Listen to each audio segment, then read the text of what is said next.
Daniel, chapitre 2. La seconde année du règne de Nebuchadnezzar, Nebuchadnezzar eut des songes. Il avait l'esprit agité et ne pouvait dormir. Le roi fit appeler les magiciens, les astrologues, les enchanteurs et les chaldéens pour qu'ils lui disent ses songes. Ils vinrent et se présentèrent devant le roi. Le roi leur dit, « J'ai eu un songe, mon esprit est agité, et je voudrais connaître ce songe. » Les Chaldéens répondirent au roi en langue araméenne, « Ô roi, vis éternellement. Dis le songe à tes serviteurs, et nous en donnerons l'explication. » Le roi reprit la parole et dit aux Chaldéens, « La chose m'a échappé. Si vous ne me faites connaître le songe et son explication, vous serez mis en pièces, et vos maisons seront réduites en un tas d'immondices. Mais si vous me dites le songe et son explication, vous recevrez de moi des dons et des présents et de grands honneurs. C'est pourquoi dites-moi le songe et son explication. » Ils répondirent pour la seconde fois, « Que le roi dise le songe à ses serviteurs, et nous en donnerons l'explication. » Le roi reprit la parole et dit, « Je m'aperçois, en vérité, que vous voulez gagner du temps, parce que vous voyez que la chose m'a échappé. Si donc vous ne me faites pas connaître le songe, la même sentence vous enveloppera tous. Vous voulez vous préparer à me dire des mensonges et des faussetés, en attendant que les temps soient changés. C'est pourquoi dites-moi le songe, et je saurai si vous êtes capable de m'en donner l'explication. » Les Chaldéens répondirent au roi, « Il n'est personne sur la terre qui puisse dire ce que demande le roi. Aussi jamais roi, quelque grand et puissant qu'il ait été, n'a exigé une pareille chose d'aucun magicien, astrologue ou chaldéen. Ce que le roi demande est difficile, il n'y a personne qui puisse le dire au roi, excepté les dieux, dont la demeure n'est pas parmi les hommes. » Là-dessus le roi se mit en colère et s'irrita violemment. Il ordonna qu'on fasse périr tous les sages de Babylone. La sentence fut publiée, les sages étaient mis à mort, et l'on cherchait Daniel et ses compagnons pour les faire périr. Alors Daniel s'adressa d'une manière prudente et sensée à Arjoc, chef des gardes du roi, qui était sorti pour mettre à mort les sages de Babylone. Il prit la parole et dit à Arjoc, commandant du roi, « Pourquoi la sentence du roi est-elle si sévère ?» Arjoc exposa la chose à Daniel. Et Daniel se rendit vers le roi et le pria de lui accorder du temps pour donner au roi l'explication. Ensuite Daniel alla dans sa maison, et il instruisit de cette affaire Hanania, Mishaël et Azaria, ses compagnons, les engageant à implorer la miséricorde du Dieu des cieux, afin qu'on ne fît pas périr Daniel et ses compagnons avec le reste des sages de Babylone. Alors le secret fut révélé à Daniel dans une vision pendant la nuit. Et Daniel bénit le Dieu des cieux. Daniel prit la parole et dit, « Béni soit le nom de Dieu, d'éternité en éternité. À lui appartiennent la sagesse et la force. C'est lui qui change les temps et les circonstances, qui renverse et qui établit les rois, qui donne la sagesse aux sages et la science à ceux qui ont de l'intelligence. Il révèle ce qui est profond et caché, il connaît ce qui est dans les ténèbres, et la lumière demeure avec lui. Dieu de mes pères, je te glorifie et je te loue de ce que tu m'as donné la sagesse et la force, et de ce que tu m'as fait connaître ce que nous t'avons demandé, de ce que tu nous as révélé le secret du roi. » Après cela, Daniel se rendit auprès d'Arjoc, à qui le roi avait ordonné de faire périr les sages de Babylone. Il alla et lui parla ainsi. « Ne fais pas périr les sages de Babylone. Conduis-moi devant le roi, et je donnerai au roi l'explication. » Arjoc conduisit promptement Daniel devant le roi, et lui parla ainsi.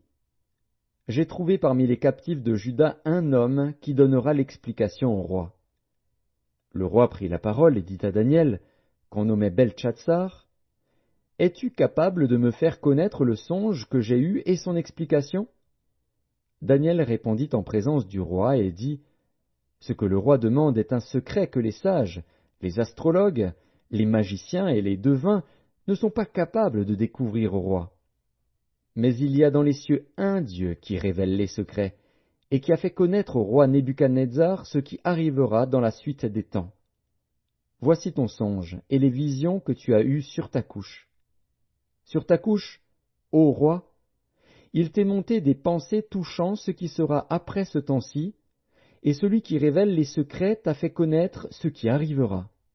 Si ce secret m'a été révélé, ce n'est point qu'il y ait en moi une sagesse supérieure à celle de tous les vivants, mais c'est afin que l'explication soit donnée au roi, et que tu connaisses les pensées de ton cœur.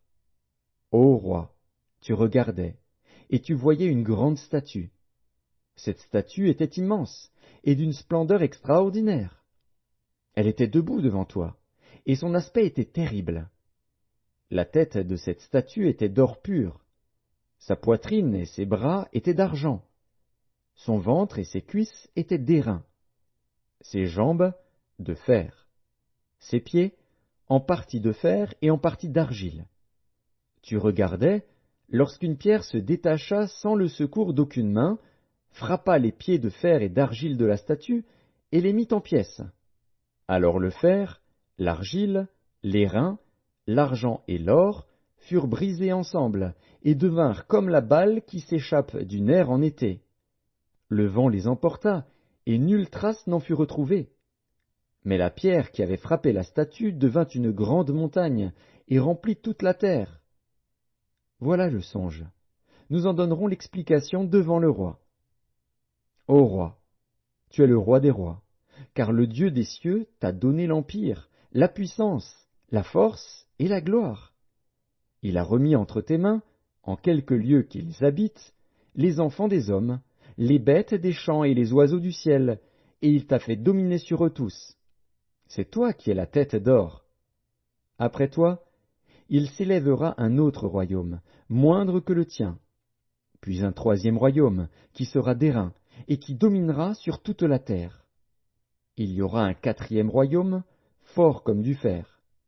De même que le fer brise et rompt tout, il brisera et rompra tout, comme le fer qui met tout en pièces. Et comme tu as vu les pieds et les orteils en partie d'argile, de potier et en partie de fer, ce royaume sera divisé. Mais il y aura en lui quelque chose de la force du fer, parce que tu as vu le fer mêlé avec l'argile. Et comme les doigts des pieds étaient en partie de fer et en partie d'argile, ce royaume sera en partie fort et en partie fragile. Tu as vu le fer mêlé avec l'argile, parce qu'ils se mêleront par des alliances humaines, mais ils ne seront point unis l'un à l'autre, de même que le fer ne s'allie point avec l'argile. Dans le temps de ces rois, le Dieu des cieux suscitera un royaume qui ne sera jamais détruit, et qui ne passera point sous la domination d'un autre peuple. Il brisera et anéantira tous ces royaumes-là, et lui-même subsistera éternellement.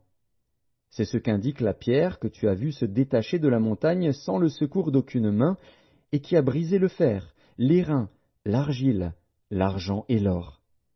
Le grand Dieu a fait connaître au roi ce qui doit arriver après cela. Le songe est véritable, et son explication est certaine. Alors le roi Nebuchadnezzar tomba sur sa face, et se prosterna devant Daniel, et il ordonna qu'on lui offrît des sacrifices et des parfums. Le roi adressa la parole à Daniel et dit, « En vérité, votre Dieu est le Dieu des dieux et le Seigneur des rois, et il révèle les secrets, puisque tu as pu découvrir ce secret. » Ensuite le roi éleva Daniel, et lui fit de nombreux et riches présents. Il lui donna le commandement de toute la province de Babylone, et l'établit chef suprême de tous les sages de Babylone. Daniel pria le roi de remettre l'intendance de la province de Babylone à Shadrach, Meshach et Abed-Négo. Et Daniel était à la cour du roi.